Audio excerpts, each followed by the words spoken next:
गथ'सा थुनलाइयाव नोंथाङा दिनै बे बान्थाखौ फिल खालामदों आङो जोबोद गोजोननाय मोन्दों गोजोननायजों लोगोसे आसरित आरोखि माने बिराद आसरित मोन्दों आङो माने आङो आंनि बिजाबखौ जे बिदि लांनानै सायख'हैदों आं एसेबो मिथियाखै दिनैहाय फ्राय 1 रिंगासोआव थरेन बर' सारा बबेनिफ्राय फन नाम्बारखौ जगार खालामबाय आरो खालामनानै बे सारा आंनियावहाय फन खालामदों फन खालामनानै सारा नोङो बिनय कुमार ब्रह्म ने आं बाय औ नंगौ नोङो देग्लायनि 2025 मायथाइनि साहित्य गथ' थुनलाइनि साहित्य एकाडेमिखौ नोंनि नामै बासिनाय जाबाय सायख'नाय जाबाय होननानै बियो खिन्थाहरदों आरोखि बेयाव आं बिराद गोजोननाय मोनदों हाबाब बिदिसो माथो नोङो आंनो खिन्थाहरथाराखै दाखालिथ' नोङो आंनो ओरैनो फनल'सो खालामदोंमोन आंखौ दाखालि फन खालामखांबाय बियो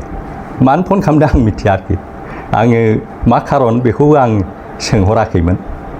दा बेयाव आङो दिनैहाय बेबादि माने फुल डिटेल्स खौरांखौ मोननानै आङो जोबोद मोजां मोनदों आरो नोंथाङा मा बिजाबनि थाखाय आरो माब्ला साफायनाय मोनदों बियो 2023 मायथाइयाव साफायनाय बे बिजाबनि मुङा जाबाय खान्थि बोसोन आरो आखु दानाय मानि सायाव लिरनाय बे बिजाब बियो गथ'फोरखौ उन्दै गथ'फोरखौ जाखांफुनाय गथ'फोरखौ जाहाथे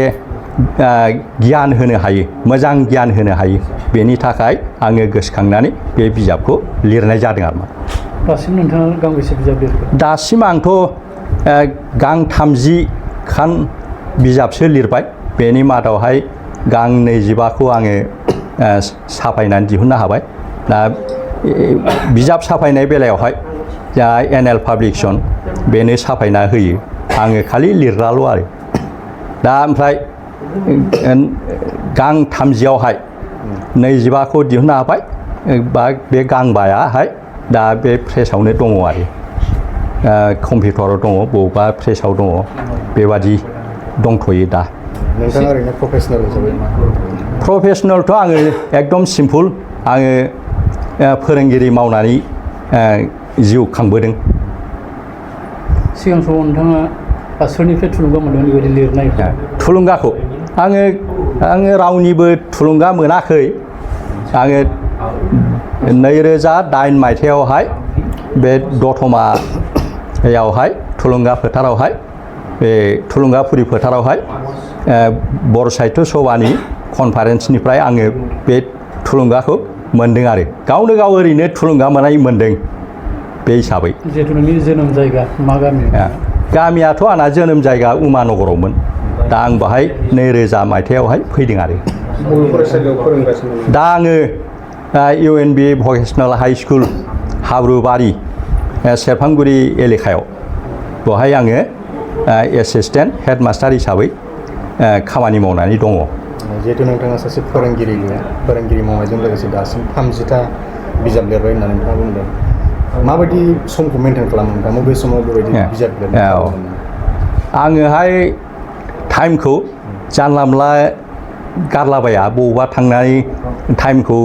खाथायहैया बा बबावबा थाङा बबावबा माबा मावहैया बबावबा बिदिनो हाथायफ्राव बाजारफ्राव थागमालाबाया ओरैनो सर्ट माने फैयो थाङो ओमफ्राय बेबादिनो बायदिसिना बिजाबफोरखौ आङो असमिया बिजाब बा बर' बिजाब बा बिसम्बि बायदिसिना बिदि फरायो ओमफ्राय बिदिनो मानसिफोरनावबो मिथियैफोरखौ एफा एनै बे गोदोनि बोराय मानसिफोरनाव सोंलाबायो आरोखि नियम निथि बायदिसिनाफोरखौ दा बेनिफ्रायनो आङो बिजाबखौ लिरबाय थाबोदों आरो बांसिन आङो मोनायाव लिरो सानावथ' खामानि दङ जेनेबा स्कुलाव थांबाय उन्दैफोरखौ फोरोंबाय उन्दैफोरखौ लायबाय जेनेबा टाइमा जाखाया दा बेलासिफ्राव एसे उन्दुबाय ओमफ्राय बिदिनो एसे दखानफ्राव थांनांगौबा थांबाय बेलासिफ्राव ओमफ्राय मोनायावहाय आङो बांसिन 11टा 12टासिम फ्राय आङो लिरो आरो बे टाइमखौ आङो मोना टाइमखौ आङो हगारा नोंथाङा जिहेतु नोंथांनि खस्थ' खालामनायनि फिथाइखौ मोननो हादों दिनै दा फैबाय थानाय समाव नोंथाङा लिरनाय हुदाखौ लांबाय थागोन फैबाय थानाय समावहाय जेसेबां हायो आंनि देहाया आंनि सक्तिया आंनि गोहोआ बेसिमहाय आङो नाजालांगोन गोदान गोदान आयदानि सायावहाय बिजिरनानै लिरनो थाखाय फोसावनो थाखाय जाहाथे रायजो राजा फरायगिरि आइ आफामोनहा बेनि दारै एसेब्लाबो हेफाजाब मोनगोन मदद मोनगोन आरोबाव बर' थुनलाइयाव बर' थुनलाइनि बाख्रिया जाहाथे एसेबाबो बियो हेफाजाब थाथों मदद थाथों बेखौ आङो हास्थायनानै बेखौ आङो लिरनाय जादों आरो माब्लाबाबो आङो सानाखै जे आङो एवार्ड मोनथारनांगौ बेजों एवार्ड मोनगोन एवार्ड मोननांगौ एवार्ड मोननायनि थाखाय आङो लिरनांगौ बा बेबादिनो एवार्ड मोननायनि थाखाय आङो बेखौ खालामनांगौ बेबादि मावनांगौ बेबादि खालामनांगौ बेबादि लिरनांगौ आङो मालाबाबो सानफेराखै आरो आङो दुखुल' मोनो नैबेखौ माने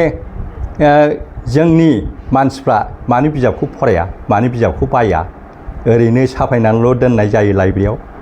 बेखौल' आङो साननानै दुखु मोनबाय थायोमोन आरो लिरहोला बिदिनो एखमबा दुखु मोनोमोन आरो लिरोसो लिरो बिजाबानो बिक्रि जाया लिरना मालाय मालाब ओरैबादिबो सानो समाय समाय नाथाय आं थेवबो आंनि बोलोआ आंनि सक्तिया आंनि गोसोआ बेबादि खमायाखै आरो आङो लिरलालै दरखार गैलायालै थेगा गैलायालै होननानै आं मालाबाबो माने फासयनानै थायाखै जायफोर लाइमोन थुनलाइगिरि लिरनो गोसो गुदुं लाइमोनफोर बिसोरनि थाखाय नोंथाङा मा बोसोन हरगोन नैबेसिम जायफोरा लिरनो गोसो बे फंबाय बिनानावमोनहा मोजाङै मोजां लिरथों बेबादिनो आं बादिनो लिरनानै बर' थुनलाइनि बाख्रियावहाय आबुं खालामथों बेखौ आङो फंबाय बिनानावमोननिसिम खावलायदों आरोबाव आङो आगोलावहाय 2023 सनावहाय बै बड'लेण्ड इउनिभारसिटियाव गंगोना माबायावहाय आयदायावहाय थुनलाइयारि आयदायावहाय आङो बिसिनावबो बुंहैखांबाय आंखौ आलासि महरै लिंलांदोंमोन बहाय आङो बे फंबाय बिनानावमोनखौ फरायसुला फरायसुलि बै माबाफोरखौ बिजिरगिरिफोरखौ आङो खावलायबोदों आरो